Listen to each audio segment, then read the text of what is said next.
अचानक से जियोपॉलिटिक्स में ऐसा बदलाव आता है कि चीन भारत के फटकार लगाने के बावजूद भारत की तारीफ कर रहा है, तो वहीं दूसरी तरफ बाजवा ने भी अब भारत से मदद मांग ली है। बिल्कुल सही सुना है, कमर जावेद बाजवा पाकिस्तान का सेना प्रमुख। तो वहीं पाकिस्तान के सेना प्रमुख बाजवा की बात करें तो बाजवा ने एक ऐसा स्टेटमेंट दिया है जिसकी उम्मीद बाजवा से नहीं की जा सकती थी। बाजवा ने ये कहा है, भारत और हमारे बीच जो भी डिफरेंसेस हैं उनको खत्म करना चाहते हैं, चाहे वो कश्मीर मुद्दा ही क्यों न हो, बातचीत करके हल करना चाहते हैं कि चीन, पाकिस्तान और भारत एक ऐसे मुकाम पर हो कि जो पश्चिमी दुनिया में आग लगी हुई है वो आग हमारे इलाके में न पहुंचे, हम शांति से रह सके। इस स्टेटमेंट को भी इसी तौर पर देखा जा रहा है कि इस क्षेत्र में चीन के सुर बदलने के बाद पाकिस्तान भी सुर बदल रहा है। दूसरी तरफ RIC का ऐसा कौन सा ऐलान हो गया है जिसने हड़कंप मचा दिया है और अमेरिका को सोचने के लिए मजबूर कर दिया है।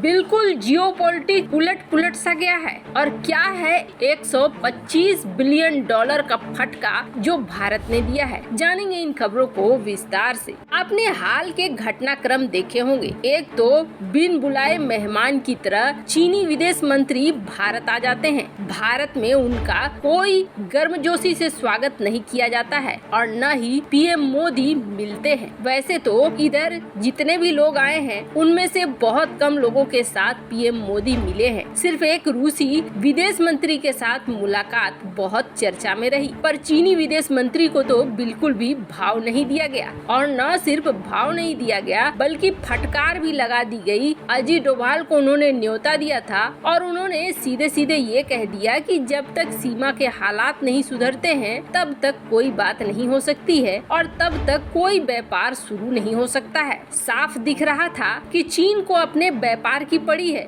लेकिन व्यापार की क्यों पड़ी है? भारत के साथ ऐसा कौन सा बड़ा व्यापार हो जाता है और अभी भी पूरी तरीके से व्यापार तो बंद है नहीं, तो फिर क्या दिक्कत है? तो आपको बता दें, जहां एक तरफ भारत ने 2021-22 में जो अपना रिकॉर्ड निकाला है उस रिकॉर्ड से चीन के तोते उड़ गए हैं। वैसे तो भारत का एक्सपोर्ट करीब 600 बिलियन डॉलर का माना जा रहा है, जिसमें 400 प्लस बिलियन डॉलर है बाकी गुड्स, और वहीं 200 के आसपास वो आइटम है जो आइटम इलेक्ट्रॉनिक और इंजीनियरिंग आइटम के अंतर्गत आते हैं। अब इससे जरा आप अंदाजा लगाइए कि किसको झटका लगा होगा। चीन को सबसे बड़ा झटका लग रहा है। चीन को इसलिए झटका लग रहा है क्योंकि चीन देख रहा है अब धीरे धीरे अपने मार्केट की पहुंच बढ़ा रहा है भारत, और जिस मार्केट पर अभी चीन का कब्जा हुआ करता था उस मार्केट पर अब सेंध लगाना भारत ने शुरू कर दिया है। पहले ये कहा जाता था कि अगर भारत चीनी अर्थव्यवस्था को रोकने की कोशिश करेगा, व्यापार को रोकने की कोशिश करेगा, तो अपने ही पैरों पर कुल्हाड़ी मारेगा, लेकिन इस बार बिल्कुल उल्टा हो गया है। 125 बिलियन डॉलर का सिर्फ इलेक्ट्रॉनिक आइटम बेचे हैं भारत ने, जो चुनौती दे रहा है चीन को। एक तो ये ऐतिहासिक चीज हो गई, वहीं दूसरी तरफ रूस के साथ करीब 100 बिलियन डॉलर का व्यापार करता है,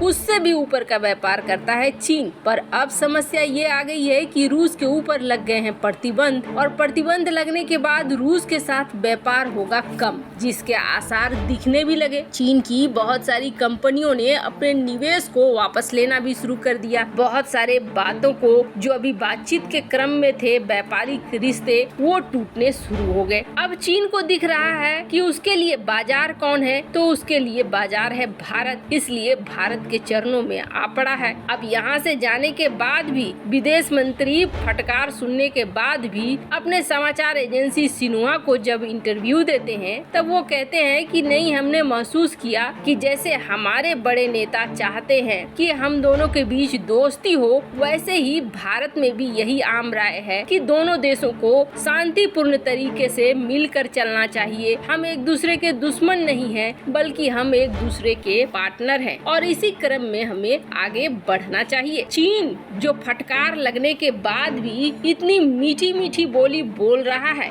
अब वो सीमा पर से भी पीछे हटेगा और भारत के साथ रिश्तों को सही करने के लिए आगे बढ़ेगा और इसके लिए उसे मजबूर भी किया जा रहा है। आपने देखा होगा रूस यूक्रेन युद्ध के बीच दिल्ली में दुनिया भर के प्रमुख देशों के बड़े बड़े लोग आ रहे हैं। रूस के विदेश मंत्री सर्गेई लावारोव भी भारत आए और अपने समकक्ष एस जयशंकर से मुलाकात की। उनके दौर की खास बात ये रही कि जब वो आए तब अमेरिका ने भी यूके ने भी अपने बड़े बड़े अधिकारियों को भेज दिया, पर सर्गेई लावारोव जब भारत आए तो पीएम मोदी से मिले और पीएम मोदी को रूसी राष्ट्रपति व्लादिमीर पुतिन का संदेश दिया। अब इस संदेश में ऐसी कौन सी बात थी जो बेहद खास हो गई और ये संदेश ही अमेरिका के लिए सबसे बड़ी समस्या बन रहा है। दरअसल अमेरिका, जापान, ऑस्ट्रेलिया और भारत इन्होंने मिलकर क्वाड बनाया। क्वाड में ये बहुत एक्टिव भी हो गए। अगर क्वाड देशों को आप देखेंगे तो अमेरिका को छोड़कर जापान के साथ भारत के बहुत अच्छे रिश्ते हैं। हाल ही में जापान ने बड़े निवेश की घोषणा की है। ऑस्ट्रेलिया की बात करें, ऑस्ट्रेलिया के साथ भारत ने फ्री ट्रेड एग्रीमेंट साइन किया है और ऑस्ट्रेलिया के साथ भी भारत के रिश्ते बहुत अच्छे हैं। अमेरिका के साथ रिश्ते अच्छे हैं, लेकिन अमेरिका का अहंकार बीच बीच में आ जाता है और जो अमेरिका के अंदर ये सोच है कि बाकी देश उसके गुलाम हैं, वो चीज भी कई बार निकल कर सामने आ जाती है, जिसकी वजह से दोनों देशों में तकरार की भावना चली आती है। पर लावारोव की वो चिट्ठी, वो संदेश बहुत महत्वपूर्ण था। WTO और UN किस तरीके से काम करता है ये सभी को पता है और ये संगठन शुरू से ही कुछ देशों की मुट्ठी में रहा है। ऐसे में रूस ने ये सोचा था कि चलो एशिया में जो बड़े देश हैं उनको हम लोग इकट्ठा करते हैं और बड़े देशों में रूस को नजर आया भारत, चीन, तो रूस ने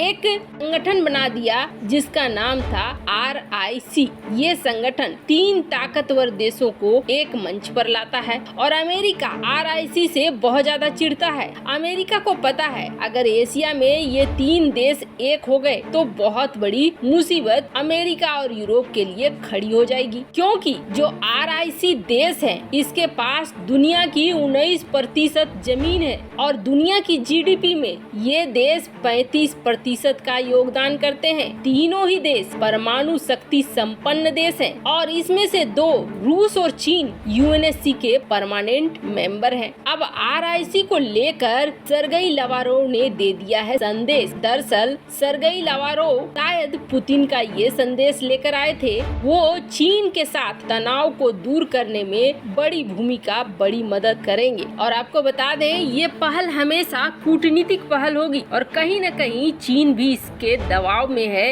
यही वजह है कि बाजवा हो या चीन हो, दोनों के सुर बदले हुए नजर आते हैं। वैसे आपको क्या लगता है, क्या भारत को RIC में शामिल होना चाहिए? कमेंट कर अपनी राय जरूर बताएं। जल्द मिलते हैं अगले वीडियो में नई खबर के साथ।